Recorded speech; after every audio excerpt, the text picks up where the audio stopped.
ఆంధ్రప్రదేశ్ రాజకీయాల్లో రానున్న రోజుల్లో రాజకీయం అత్యంత రసవంతరంగా మారబోతుందా? ఒకవైపు కూటమి ప్రభుత్వం మరోసారి అధికారం సాధించాలనే వ్యూహాల్లో ఉంటే, వారికి ధీటుగా వైసీపీ అధినేత Jaganmohan Reddy powerful master plan సిద్ధం చేస్తున్నారా? జనవరి 2027 అనే తేదీ వెనుక దాగున్న అసలైన పొలిటికల్ సస్పెన్స్ ఏంటి? అధికారంలో ఉన్న కూటమిని ఢీకొట్టడానికి 3 ఏళ్ల ముందే జగన్ నేరుగా ప్రజాక్షేత్రంలోకి వచ్చి రోడ్డెక్కబోతున్నారా? ఎన్నికలకు 3 ఏళ్ల ముందే జగన్ పాదయాత్రకు సిద్ధమవ్వాల్సిన అవసరం ఏమొచ్చింది? ఈ నిర్ణయాల వెనక ఉన్న అసలు రాజకీయ లోగుట్టు ఏంటో ఇవాల్టి స్టోరీలో ట్రాక్ చేద్దాం. తెలుగు రాష్ట్రాల రాజకీయ చరిత్రలోనే ఎవ్వరూ ఊహించిన విధంగా ఏకంగా 5,000 కిలోమీటర్ల సుదీర్ఘ పాదయాత్రకు వైఎస్ జగన్మోహన్ రెడ్డి ప్రణాళికలు సిద్ధం చేసుకుంటున్నారనే వార్త ఏపీ పొలిటికల్ కారిడార్లలో ప్రకంపనలు సృష్టిస్తుంది. గతంలో 2017లో చేసిన ప్రజా సంకల్ప యాత్ర ద్వారా 3,700 కిలోమీటర్లు నడిచి ఘన విజయంతో రికార్డు సృష్టించిన జగన్ ఈసారి తన సొంత రికార్డును తానే తిరగరాయాలని భావిస్తున్నారు. దాదాపు 2.5 ఏళ్ల పాటు నిరంతరం ప్రజల్లోనే ఉండేలా యాక్షన్ ప్లాన్ సిద్ధమవుతుంది. ఇచ్చాపురం నుంచి అనంతపురం, చిత్తూరు సరిహద్దుల వరకు, ఏజెన్సీ కొండ కోనల నుంచి కోస్తా తీర ప్రాంతాలు, సీమ మైదానాల వరకు ప్రతి గ్రామాలని తాకేలా రూట్ డిజైన్ చేస్తున్నారు. నేరుగా పాదయాత్రలోకి దిగకుండా మొదట జిల్లాల పర్యటనల ద్వారా నియోజకవర్గాల వారీగా సమీక్షలు నిర్వహించి పార్టీని సమాయత్తం చేసిన తర్వాతే రోడ్డెక్కాలని చూస్తున్నట్లు తెలుస్తుంది.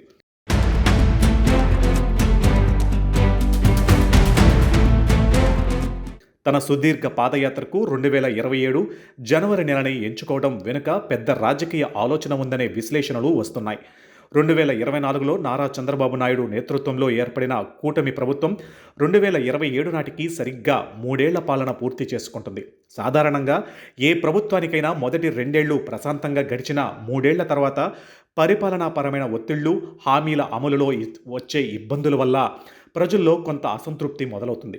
సరిగ్గా అదే సమయానికి ప్రతిపక్ష నేతగా ప్రజల మధ్యలోకి వెళితే ప్రభుత్వ వైఫల్యాలను వేలెత్తి చూపడం సులువవుతుందని జగన్ భావిస్తున్నారు.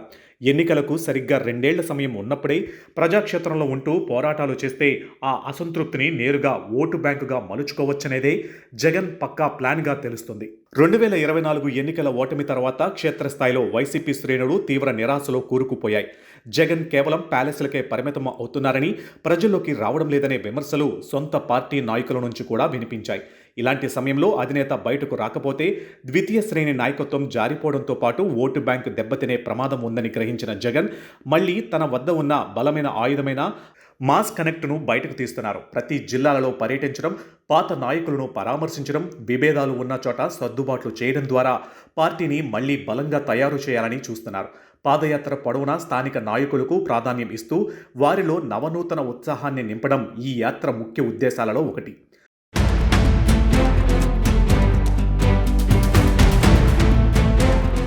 కూటమి ప్రభుత్వం అధికారంలోకి రావడానికి కారణమైన సూపర్ 6 హామీల అమలునే జగన్ తన పాదయాత్రలో ప్రధాన ఆయుధంగా మలుచుకోనున్నారు.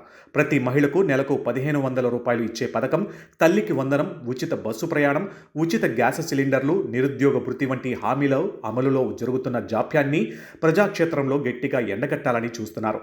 మేము చెప్పిన మాట ప్రకారం బటన్ నొక్కి నేరుగా మీ ఖాతాల్లో డబ్బులు వేశాం, కానీ ఈ ప్రభుత్వం వచ్చి 3 ఏళ్లు అవుతున్నా హామీలను నెరవేర్చకుండా మోసం చేస్తుంది అనే మాటను బలంగా ప్రజల్లోకి తీసుకుని వెళ్లడమే ఈ యాత్ర లక్ష్యంగా కనిపిస్తుంది. తమకు అండగా నిలిచే బీసీ, ఎస్సీ, ఎస్టీ, మైనారిటీ, మహిళా ఓటర్లను మళ్లీ తమ వైపు తిప్పుకోవడానికి ఈ పథకాల పోలికను ఒక రాజకీయ ఆయుధంగా వాడబోతున్నారు. జగన్ 5,000 కిలోమీటర్ల సుదీర్ఘ పాదయాత్రకు సిద్ధమవుతున్నారనే వార్తలు బయటకు రావడంతోనే అధికార కూటమి వర్గాలలో కదలిక మొదలైంది. ముఖ్యమంత్రి చంద్రబాబు నాయుడు, ఉప ముఖ్యమంత్రి పవన్ కళ్యాణ్, మంత్రి నారా లోకేష్లు ఇప్పటికే పరిపాలనపై వేగం పెంచారు. జగన్ ప్రజల్లోకి వచ్చే సమయానికి రాజధాని అమరావతి నిర్మాణాలు, విశాఖ ఐటీ ప్రాజెక్టులు, భోగాపురం ఎయిర్పోర్ట్, పోలవరం పనుల్లో స్పష్టమైన పురోగతి చూపించడం ద్వారా అభివృద్ధి వార్తలను గట్టిగా వినిపించాలని కూటమి భావిస్తుంది. గతంలో జరిగిన అప్పులు, పాలనాపరమైన లోపాలను మళ్లీ ప్రజలకు గుర్తు చేస్తూ ఆయన పాదయాత్రను ఎదుర్కొనేందుకు కౌంటర్ ప్లాన్స్ సిద్ధం చేస్తున్నారు. సంక్షేమం అమలు చేస్తూనే అభివృద్ధి మంత్రంతో జగన్ పాదయాత్ర ప్రభావాన్ని తగ్గించాలని కూటమి నాయకత్వం వ్యూహాలు రచిస్తుంది.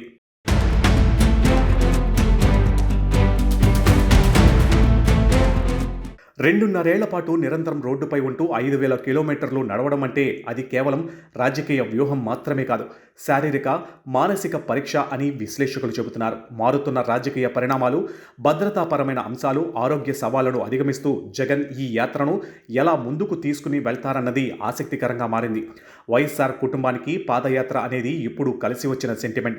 2003లో వైఎస్ఆర్ చేసిన యాత్ర, 2017లో జగన్ చేసిన యాత్రలు వారిని అధికారంలోకి కూర్చోబెట్టాయి. ఇప్పుడు మళ్ళీ అదే సెంటిమెంట్ను నమ్ముకుని పోగొట్టుకున్న పూర్వ వైభవాన్ని దక్కించుకోవడానికి జగన్ వేస్తున్న ఈ 5,000 కిలోమీటర్ల అడుగులు ఏపీ రాజకీయంలో 2029 సమరానికి ముందస్తు శంఖారావంగా మారడం ఖాయంగా కనిపిస్తుంది. ఈ పరిణామాల మధ్యలో కూటమి పాలిటిక్స్, చంద్రబాబు, పవన్ కళ్యాణ్, నారా లోకేష్ల ప్రతివ్యూహాలు ఎలా ఉంటాయో చూడాలంటే మరో 6 నెలల వరకు ఆగాల్సిందే.